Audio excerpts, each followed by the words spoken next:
All right, we're ready to get started with our next talk. And so it is now my privilege to bring you Titus Powell and his paper, The Nature of Contentment.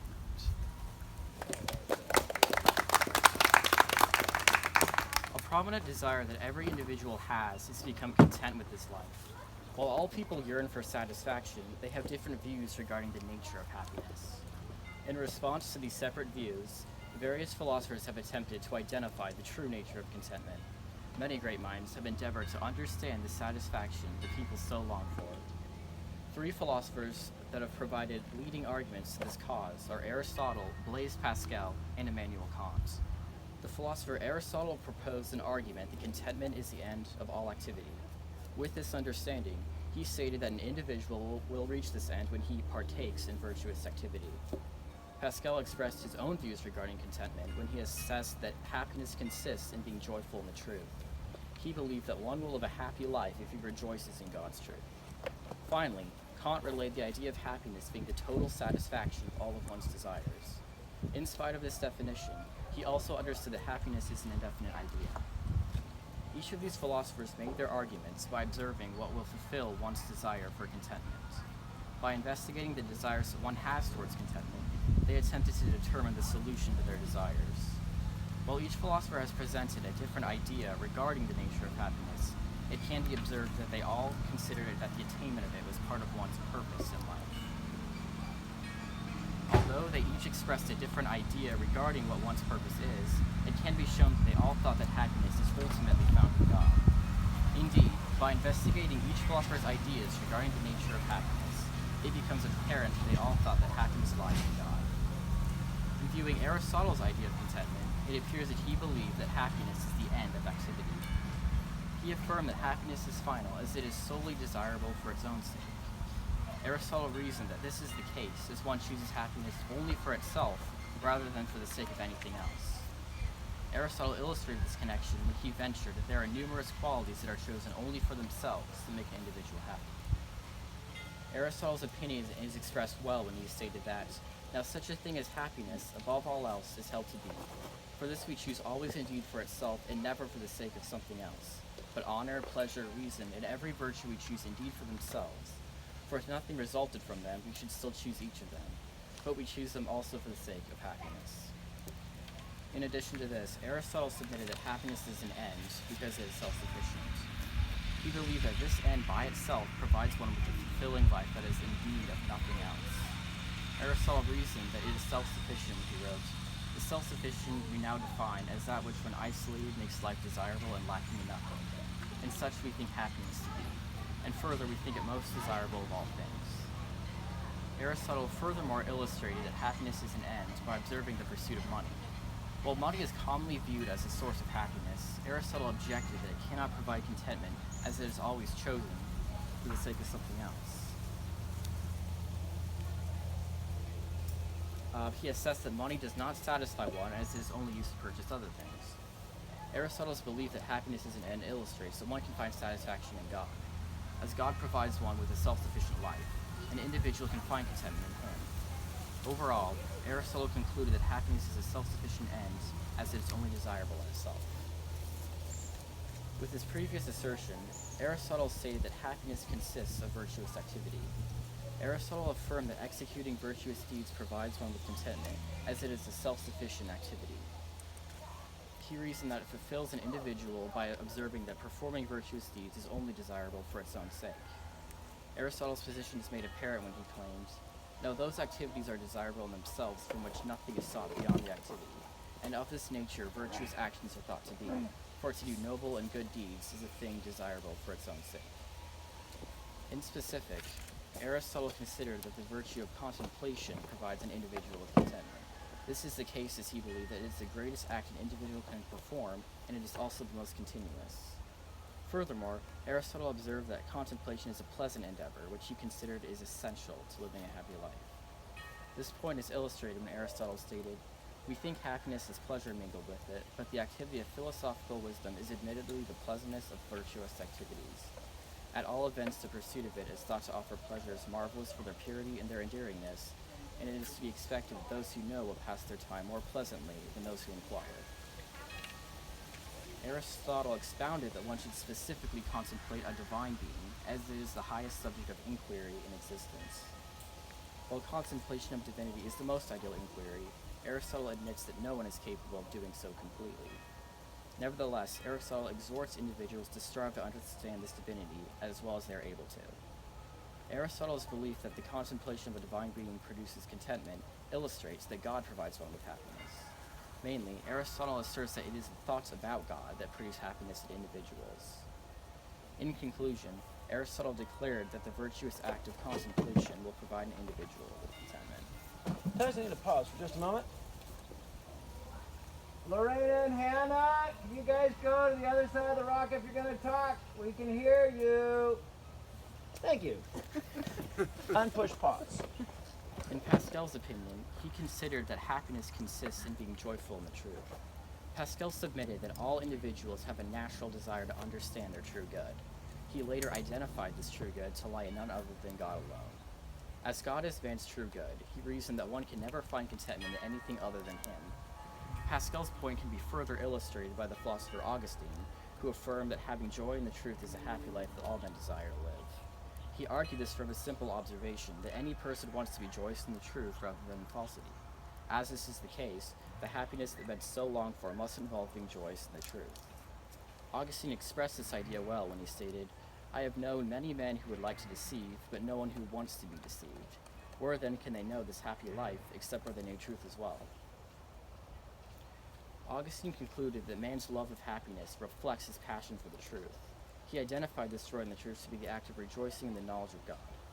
He claimed that this involved worshiping God for his own sake, as he wrote, "This is the happy life, to rejoice to you, over you, and because of you. This it is, and there is no other. Those who think that there is another such life pursue another joy, and it is not true joy." While Aristotle and Pascal provided different ideas regarding the nature of happiness, they both related these ideas to God. While Aristotle considered that happiness is a virtuous activity, he stated that this activity is concerned with contemplating God. In the same way, Pascal believed that truth makes one happy resides in God. Thus, while they each thought that happiness resided in God, they had different conceptions regarding the means to him. In the end, Pascal stated that finding satisfaction in God's truth is desired by all men. Finally, the philosopher Kant ventured that the idea of happiness is a total satisfaction of all of one's inclinations. He stated that every individual deeply desires this idea of happiness, as it includes all of one's inclinations. In spite of this, Kant claimed that no one can accurately conceive this full idea of happiness. They cannot understand it as they cannot keep track of all their desires and cannot make a definite concept of it. As Kant said, "But the precept of happiness is so often formulated that it definitely thwarts some inclinations, and men can make no definite and certain concept of the sum of satisfaction of all inclinations, which goes under the name of happiness." As this is the case, Kant observed that an individual is likely to pursue a single inclination alone, as he cannot grasp such a large concept. He would not be willing to sacrifice the chance of satisfying a single desire for the unpromising idea of being completely happy. As Kant said, "It is not to be wondered that a single inclination, definite as to what it promises and as to the time at which it can be satisfied, can outweigh a fluctuating idea, because according to his calculations, at least on this occasion, he has not sacrificed the enjoyment of the present moment to a perhaps groundless expectation of happiness." Kant conceived happiness as an idea that is personally determined by each individual on his own. While Aristotle and Pascal provide a direct understanding to the nature of happiness, Kant conceives it is liable to the personal desires of each individual. He does outline it for individuals, but he leaves them to determine what they desire themselves. In addition, Kant's idea that happiness is the total satisfaction of all men's desires indicates that God can provide an individual with contentment. As God fulfills every desire an individual needs, one can find contentment in him. Overall, Kant stated that the idea of happiness is theoretically the total satisfaction of all of one's inclinations. In specific, Kant believed that happiness is an indefinite concept. Kant submitted that it is unknown such that no one is really certain of what he desires. He reasoned that they are uncertain about their desires as the idea of happiness is the full and complete state of well-being. As no one is capable of ascertaining this entity, they cannot know what they desire. Kant provided examples of their uncertainty when he said that if one chooses to desire riches, he would have envy and anxiety. In another way, if one wants a long life, it may be a long life of misery. As Kant stated, now it is impossible for even the most clear-sighted and most capable but finite being to form here a definite concept of that which he really wills. If he wills riches, how much anxiety, envy, and intrigues might he not thereby draw upon his shoulders? The full concept of happiness that Kant described cannot be ascertained, as he said that this idea requires having experienced it. As no amount of experience that one acquires is adequate to this full concept, no one can understand it. As Kant wrote, there can be no imperative which would command us to do what makes for happiness, because it depends only on empirical grounds which one would expect in vain to determine an action through which the totality of consequences could be achieved. It appears that while Kant outlined the nature of happiness, he is unaware of what it specifically is. He acknowledged that it is the satisfaction of all of man's inclinations, yet he could not specify what such inclinations are. Kant's dilemma indicates that God provides an individual with contentment. As God knows of every desire that a person has, he knows what individuals truly need. Overall, Kant reasoned that happiness is an indefinite concept where no one can be certain of what he plans. Despite each philosopher's different views on the subject, they each establish that happiness is man's purpose. They consider that all the activities an individual performs are intended to attain contentment. Aristotle thought that this is the case as he observed that happiness is the end of all action. He reasoned that it is an end as all actions are done for the sake of attaining happiness. As Aristotle wrote, if, then, there is some end to the things we do, which we desire for its own sake, everything else being desired for the sake of this, and if we do not choose everything for the sake of something else, clearly this must be our purpose and chief good. Aside from Aristotle, Pascal believed that all men strive to reach happiness through God. Augustine observed that men search for God in order to cure their desire for contentment. He believed that God provides the only solution to man's constant desire for fulfillment. His position is illustrated when he wrote, "This is the happy life, to rejoice over you, to you, and because of you. This it is, and there is no other. Those who think that there is another such life pursue another joy, and it is not true joy." Clearly, Aristotle believed that praising God would provide an individual with contentment. Finally, Immanuel Kant submitted that one's function is adapted to attaining happiness. He reasoned that becoming content was the most appealing action that one can do. This is illustrated when he wrote, "In the natural constitution of an organized being, we assume as an axiom that no organ will be found for any purpose which is not the fittest and best adapted to that purpose. Now its preservation, its welfare, in a word, is happiness." Kant considered that happiness was man's purpose as it consists of the welfare and preservation of man. Furthermore, Kant provided that this striving is dictated by instinct, as he remarked that all the actions which the creature has to perform with this intention of nature and the entire rule of his conduct would be dictated by instinct. In conclusion, each philosopher agreed that all of one's actions are intended to attain contentment.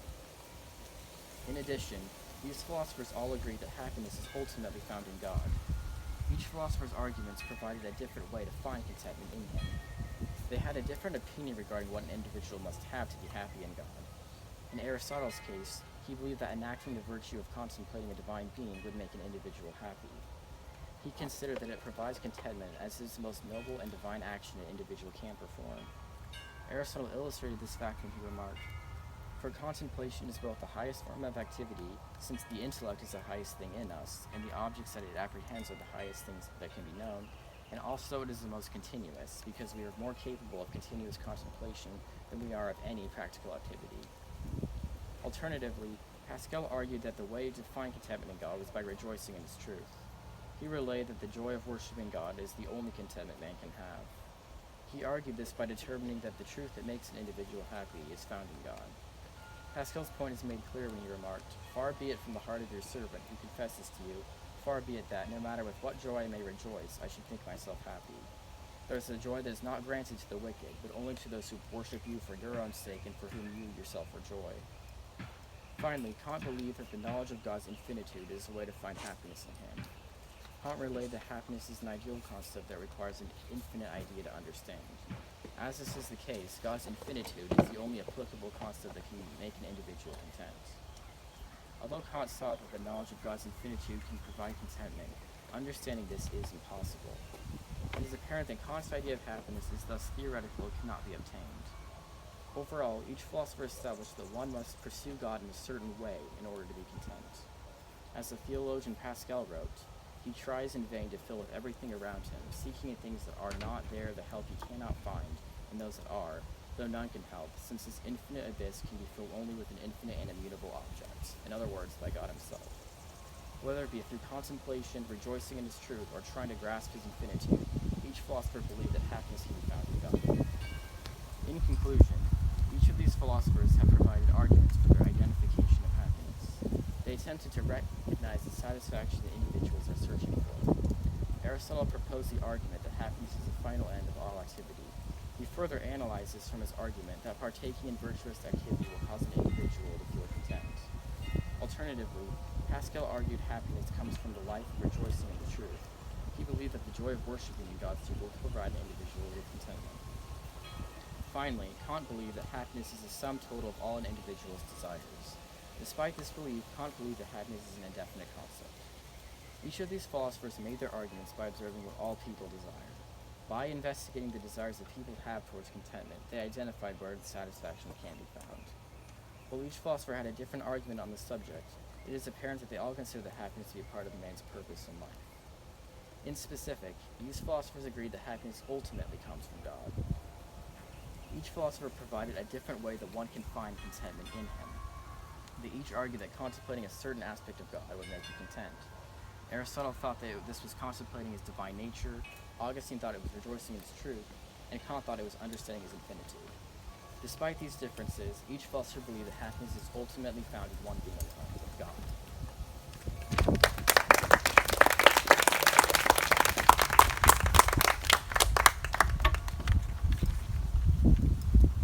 Thank you very much, Mr. Powell.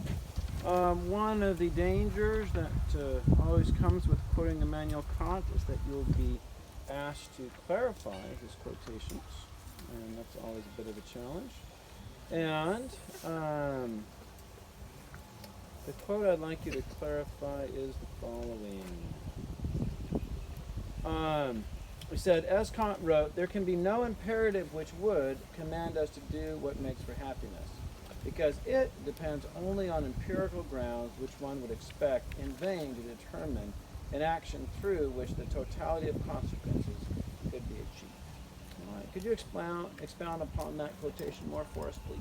I was basically saying that happiness is an idea of like full experience, where you have to have a lot of experience in different aspects in order to understand the whole idea of it. But because we only live for a certain time and it's infinite, we can only grasp a few. We can only have a few experiences and only get a kind of version of what it is without knowing the entirety of it. If that makes sense. All right, thank you. Also, would you please explain in more detail how you see Kant connects the concept of happiness to God himself? It's not a really strong connection. It's just he believed that because happiness is this infinite concept, only an infinite being can fulfill that, and the only infinite being that exists is God. All right, thank you very much. Also, can you explain the difference between man's concept of the pursuit of happiness and the concept of God? You seem to say that everyone is in fact pursuing God through happiness, but oftentimes the things that men contemplate as being happiness are not God, whether it be, lifetime ticket to Disneyland, getting to jump into a pool full of whipped cream, all these things that the actual things that people visualize when they think of happiness don't necessarily seem to be God. And so how can you argue that in some way all men really are pursuing God when in fact they visualize happiness? I would say that men actually really aren't pursuing God. They're just giving the ideal way. Like, none of us actually are, trying to rejoice in His truth overall, in general. But, so basically, the happiness that we're all trying to pursue isn't real. It will never be fulfilling its fate. They're just trying to get the true concept of it. All right. And also, you said that man's pursuit of happiness is very closely tied to truth, that we only want happiness, but insofar as that happiness is happiness pursued in truth. And I think you quoted Augustine on that particular point. Could you explain more fully how Augustine can argue that we don't really want happiness unless it's happiness in truth?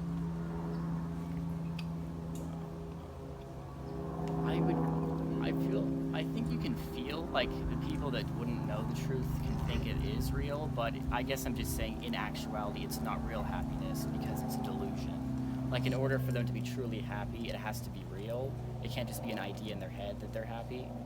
So I guess if it is, because I would argue that happiness is in the truth, their delusion of happiness isn't real, so it's not actual happiness. Okay. The concept of truth does seem to oftentimes reveal what we really do want. And kind of a silly example, I remember somebody arguing, that what young men really want is physical sexual pleasure. And then, somebody else saying, yes, but what if that woman has 4 other men that she's also telling that she's in love with? Would you want it then? And all of a sudden, the picture changes very quickly. And so it's really not just bare physical pleasure that we want. We want truth of intimacy, to know that I am loved. And so how else could you what else could you point to in our experience of our pursuit of happiness that shows that it really is, in fact, at core, a pursuit of truth? I think because I'm arguing that happiness is in God, and that knowing God shows us that we truly are deprived and need Him, that's sort of the truth that we're looking for, that we need to be happy. It's not so I guess it's more deep than just, I realize that someone doesn't love me or something. I guess I'm saying overall, just by nature, that if we discover what, we truly are, that would make us realize and be happy, I guess.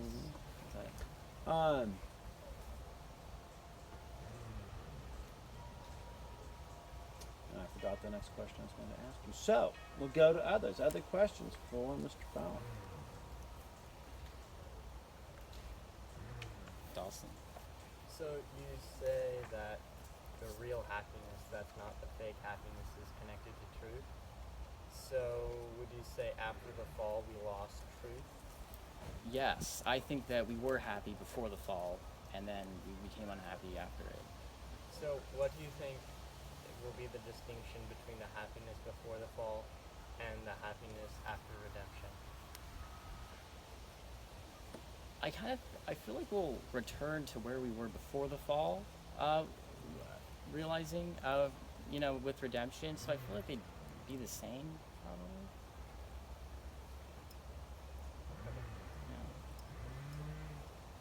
Yeah. Same. Titus, great paper. So, in your paper, you reference Aristotle a lot, and you would agree that his point was that the end of human pursuits was happiness itself, right? Right. And on the other hand, you might have somebody like Augustine saying, "May we not find rest until we find rest in God," wherein happiness really is for the sake of God. So what would you say is more true? Is happiness the, means to find God, or do we seek God for happiness? So are you saying, is the pursuit of God happier, or just knowing Him, or? Well, the final end of man life, is it for happiness and we find that through God, or is it for God that we, find by means of happiness? I think it's we find God and then are happy in Him, just Okay. from a Christian perspective. I'm going off more Augustine. All right. Thank you.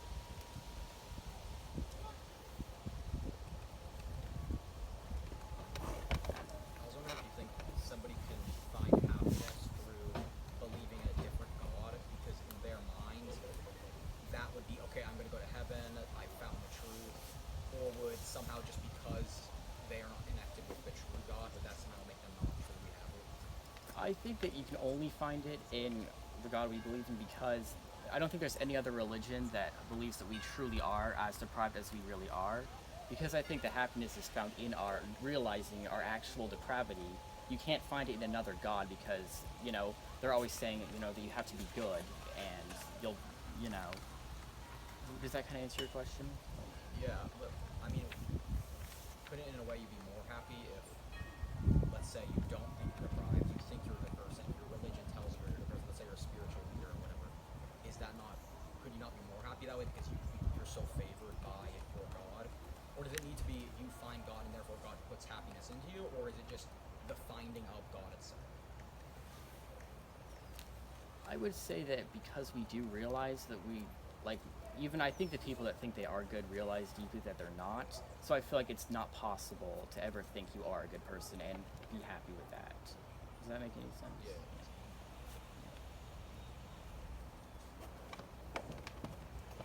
Yeah. You look at the pursuit of happiness as kind of an indicator that man, in fact, does really at heart seek God.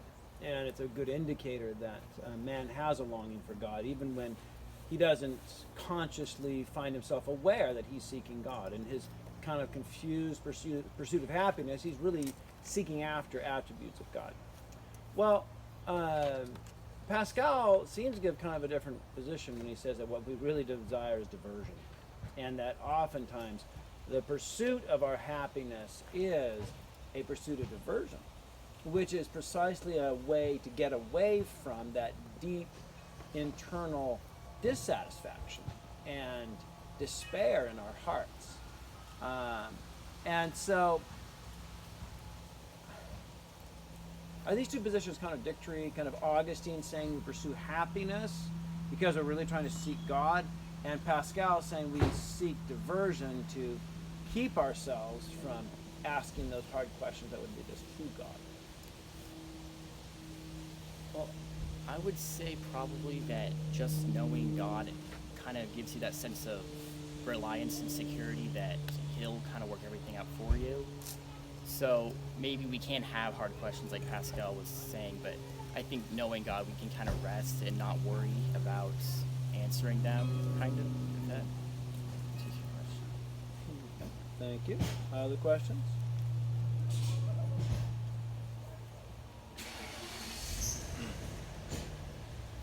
Thank you very much, Mr. Powell.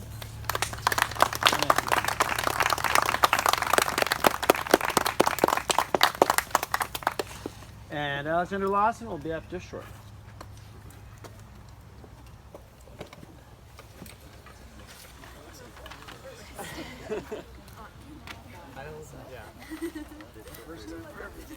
Thanks, Rich. Yes. Do I have to wear this for a picture in the jacket? What is that? You did choose black on a hot day, though. You did choose black on a hot day, so. Yeah, at least 12 o'clock is a close spot. Yeah. If I thought about it more, I'd probably get it. Pretty much the only thing I have, but I also just like the Is it more tropical then? Do you know if it's just that if it's all the reason that they're here, or if it's because they would not be able to survive behind? Yeah, these oaks survive well in the desert. Very dry, lush, Oh, yeah. yeah. They are beautiful. Crazy. Yes. Not really. They're usually really dry. No, because Yeah, well, they have a period where their leaves kind of recycle. You see them drop a lot of leaves into new ones very quickly. But it's kind of more, it's not like, it's not like, yeah, they never go bad. they don't really have. That's how it always was. It's like Yeah, you guys can keep them. So, you back? it's a tradition to hear the noises of people rising, and then go wake up and go, this 3 feet of wood is blocked. crawl into the room. Yeah. I had that today. I remember it. Like, I feel so exposed. Oh.